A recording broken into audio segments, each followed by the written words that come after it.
অনেকে অভিযোগ করে আল্লাহ আমার এটা দেয় নাই, ওইটা দেয় নাই, আমি এটা পাই নাই, ওইটা পাই নাই। ও পায়, আমি পাই না কেন? ওর চাকরি হয়, আমার হয় না কেন? ওর ব্যবসায় লাভ, আমার লস কেন? ওর বউ সুন্দরী, আমারটা কালা কেন? আছে না নাই? না, অভিযোগ করবেন না।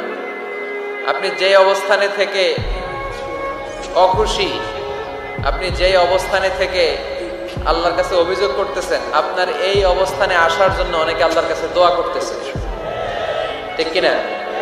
কিন্তু আপনি এই অবস্থানে খুশি না। অনেকে এই অবস্থানে আসতে চায়, তাদের স্বপ্ন যে তারা একদিন আপনার স্থানে আসবে, কিন্তু আপনি আপনার জায়গায় থেকে খুশি না। এজন্য উনজুর ইলা মান হুয়া আসফালা মিনকা, তোমার চেয়ে যে খারাপ অবস্থায় আছে তার দিকে তাকাও, তাহলে তোমার মনের দুঃখ ঘুচিয়ে দিবে কে? আপনার চেয়ে যে খারাপ অবস্থানে আছে তার দিকে দেখেন কি অবস্থা। আপনি এইটা চান, ওইটা চান, কত কিছু লাগবে আপনার। হসপিটালে যে দেখেন ক্যান্সারে আক্রান্ত রোগীদের কি অবস্থা দেখেন। ক্যান্সার যার নেই কোনো অ্যান্সার, বাঁচবে না সে। ওরে যে জিজ্ঞেস করেন, ভাই আমি তো বাড়ি চাই, গাড়ি চাই, আমার অনেক অভিযোগ, আমি এটা চাই, ওটা চাই, তুমি কি চাও?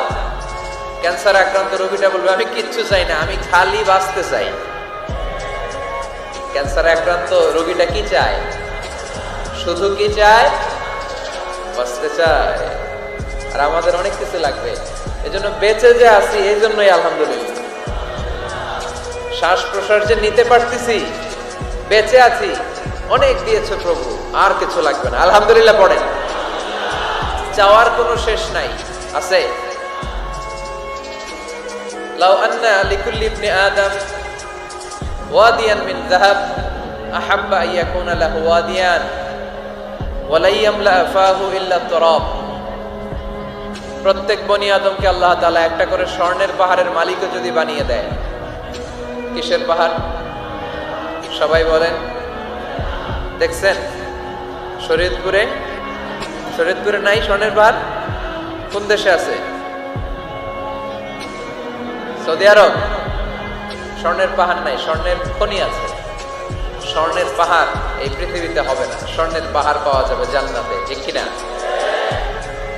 প্রত্যেককে যদি আল্লাহ একটা করে স্বর্ণের পাহাড়ের মালিকও বানিয়ে দেয়, তারা আরো একটা স্বর্ণের পাহাড়ের মালিক হতে চাইবে।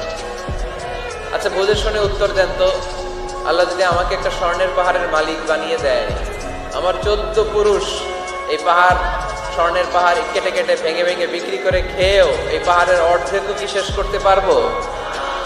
তাহলে আরেকটা লাগবে কেন? স্বভাব, ঠিক কিনা? স্বভাব কি? তো একটা স্বর্ণের পাহাড়ের মালিক যদি আমি হই, আমার 14 পুরুষ খেয়েও শেষ করতে পারবে, তারপরেও আমি আরেকটা কেন চাই? স্বভাব। আল্লাহর হাবিব বললেন এটা স্বভাব। ওয়ালা ইয়ামলা আফাহু ইল্লা তুরাব, কবরের মাটি ছাড়া কোনো কিছুই তার এই জিহ্বাটারে থামাতে পারবে। যার আছে যত বেশি, তার আরো চাই তত বেশি। মানুষের আছে যত বেশি, তার চাই তত বেশি। শেখ সাদি রাহিমাহুল্লাহ, ইরানের বিখ্যাত কবি, বালাগাল উলা বিকামালিহি কাশাফাত দুজা বিজামালিহি, এই কবিতা লিখে বিখ্যাত হয়েছিলেন। তো ওনার একটা সময় আর্থিক দৈন্যতা যাচ্ছিল, টাকা পয়সা ছিল না, ফলে পায়ে দেওয়ার মতো জুতা ছিল না। কি ছিল না? জুতা ছিল না। তো খুব আফসোস করে একদিন মনে মনে আল্লাহরে বলে, আল্লাহ আমি এত বড় কবি, আমার পায়ে দেওয়ার মতো জুতা নাই। আহা, আফসোস করে ঘর থেকে বের হয়েছে। বের হয়ে দেখে এক ভিক্ষুক ভিক্ষা করে, ওই ভিক্ষুকের 2টা পাই নাই। ভিক্ষুকের 2টা, আর কবি সাহেবের কি নাই? জুতা নাই। কবি সাহেব যখন এই দৃশ্য দেখছে, হায় রে, আমার তো পা আছে, এর তো পাই নাই, সেজদায় পড়ে গেল। আর আল্লাহরে বলে, আল্লাহ শুকর, আলহামদুলিল্লাহ, বেশ ভালো আছি, আর কিছু লাগবে না। এজন্য শান্তি হচ্ছে শুকর আলহামদুলিল্লাহর ভিতরে। শান্তি কিসের ভিতরে? শুকর আলহামদুলিল্লাহর ভিতরে। এজন্য আওয়াজ করে পড়েন আলহামদুলিল্লাহ। আপনার চাহিদার কোনোদিন শেষ হবে না। দেখবেন যার পা নাই, সে পা দেখে আফসোস করে, ইস লোকটা হেঁটে যায়, কি সুন্দর যায়, আমি তো হাঁটতে পারি না, যদি হাঁটতে পারতাম, যদি 2টা পা থাকতো।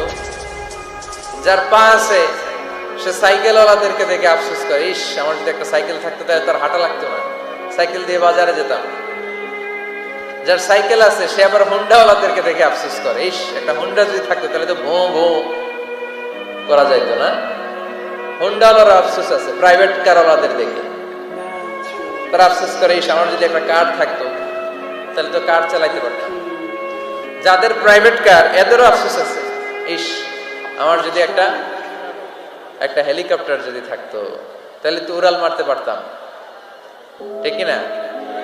হেলিকপ্টার ওয়ালাদেরও আফসোস আছে, আমার যদি একটা জেট প্লেন থাকতো, jet plane, private jet plane, ও প্রিন্স ওয়ালিদ বিন তালালের মতো 70% মেড অফ গোল্ড, তার একটা জেট প্লেন আছে, এটার 70% স্বর্ণ দিয়ে বানানো। তার মানে চাওয়ার কোনো শেষ আছে নাই। সুখ শান্তি যদি চান অলওয়েজ পড়বেন আলহামদুলিল্লাহ। কি পড়বেন? টাকা যার বেশি টেনশন তার বেশি।